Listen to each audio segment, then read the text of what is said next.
The European shellfish industry enjoys a privileged position on the global scene, with around 9,000 companies employing 40,000 people.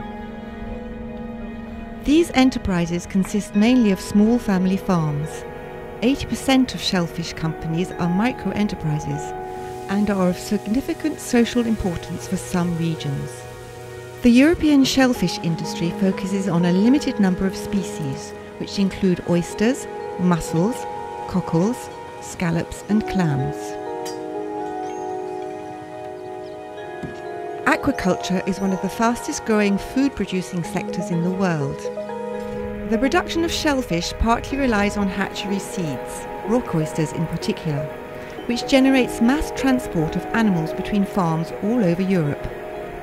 Since 2008, however, mass mortalities of sea jiggers, rock oyster spats, have been reported in several EU member states.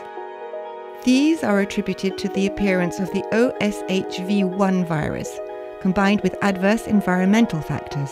More recently, mass mortalities associated with the bacteria Vibrio estrianus have been reported among adult oysters. Mortalities are considerable, particularly in seed stocks, resulting in a shortage of shellfish supplies and financial ruin for some farmers. Annual production of the rock oyster in Europe has decreased significantly. The oyster is not the only species affected. French blue mussels also suffer mass mortalities associated with the Vibrio splendidus bacteria. And in Galicia, the Martelia cochilia parasite has contributed to the collapse of cockle fisheries. Public and private research institutes, universities and SMEs from 10 European countries and Israel, 21 partners in all, join forces in research and development in an effort to control and combat marine bivalve diseases. Their application for an H2020 grant was successful and the Vivaldi project was born.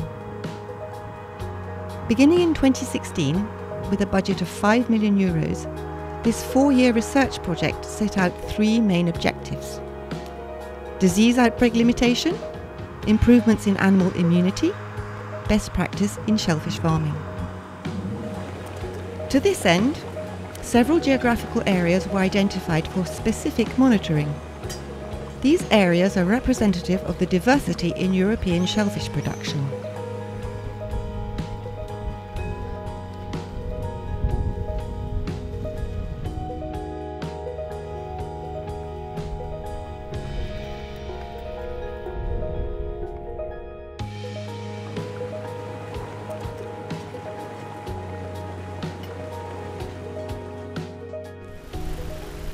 Biological material was sampled from these sites. This involved collecting shellfish, plankton, sediment, and microinvertebrates. Careful analysis of these samples resulted in better understanding of disease development in shellfish. New pathogens were discovered and characterized. It is difficult to differentiate certain pathogens of similar aspect. Without a clear overview of their diversity, there is a risk of implementing inefficient management measures. For instance, the OSHV1 virus was identified in the 1990s during outbreaks of mortalities in sea jiggers. In 2008, an increase in mortalities in France led to the discovery of an OSHV1 variant called microvar. The viruses look very similar, but microvar has a slightly different genome and spreads through the transport of oysters. It is now present in most European oyster-producing countries. We now better understand how to locate pathogens affecting shellfish. The parasite Martelia refingens is an interesting example. Present in native oysters, it is also detected in mussels, zooplankton and sediment. Such knowledge offers opportunities to limit disease. We are now able to choose safe locations for farming shellfish. We were also able to develop new detection tools, such as passive sensors. These are plastic membranes immersed in mollusk farming waters which collect various pathogens within the area. Producers or competent authorities could use sensors to assess the probabilities of disease outbreaks in a given area.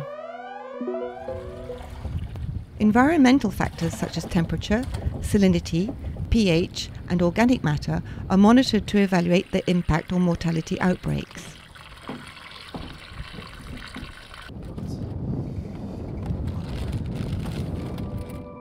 Environmental data is combined with hydrodynamic, shellfish production and OSHV1 data in order to model pathogen transmission in Vivaldi sites. Models can be used to simulate outbreaks and test management strategy. Controlled experiments aimed at better understanding interactions between shellfish, pathogens and the environment were also undertaken. These were carried out in secure Vivaldi partner facilities. Oyster defense mechanisms were investigated. Despite the absence of antibodies in oysters, and contrary to previous thinking, exposure to an inactivated pathogen protects oysters against infection. This function is comparable to vaccination in vertebrates. Our teams developed new tools to grow the best possible strains of oysters and clams. Selection and reproduction of oysters and clams resistant to certain diseases takes place in hatcheries run by Vivaldi partners, including Ifremer. Field tests are then carried out to examine their capacity to survive in natural conditions. These activities have generated a vast amount of data.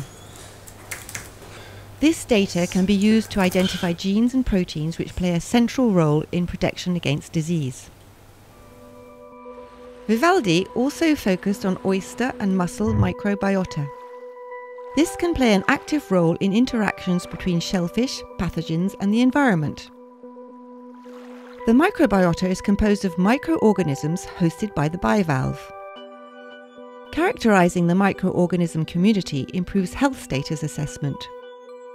These microorganisms can either support or inhibit pathogen development. As is the case in human health research, a better understanding of these communities allows the selection of beneficial microorganisms. Some of the challenges faced include sharing the large amount of data collected with Vivaldi partners and ensuring open access to it once the project comes to an end. Our work has allowed us to recommend ways of improving farm biosecurity. Strategies to avoid OSHV1 contamination in hatcheries and nurseries were tested through experimentation and completed with field studies, thus identifying best husbandry practice to reduce the number of mortalities. Further experiments have demonstrated the efficacy of UV treatment to inactivate pathogens in water. These results are also of interest to sewage treatment plants, which can contribute to the spread of disease. Thus, Vivaldi has achieved its three main objectives. Work was carried out in close cooperation with all the stakeholders impacted by shellfish disease, such as producers, processors and competent authorities. The project also focused on analysing perceptions of disease management strategies. This can inform and improve disease management, mitigate farming practices and strengthen relationships between science and society in general. Shellfish diseases cross borders.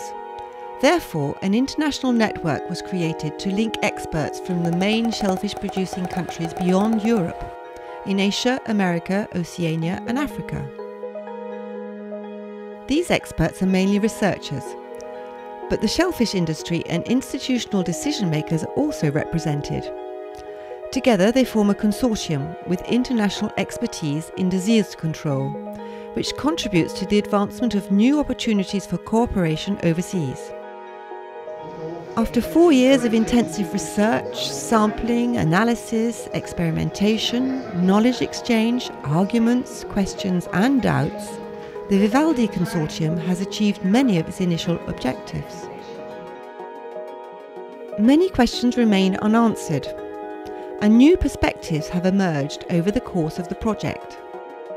How do communities of microorganisms, pathogenic or not, interact with one another?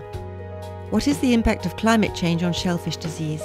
And how can we anticipate outbreaks? What will a sustainable aquaculture look like tomorrow? What about species restoration, diversification, and new farming methods? How can science support evolution and implementation in European and international legislation, notably in the context of One Health? Vivaldi is a beginning, not an end. The ambition to safeguard our oceans and sustain their resources for the benefit of future generations lives on.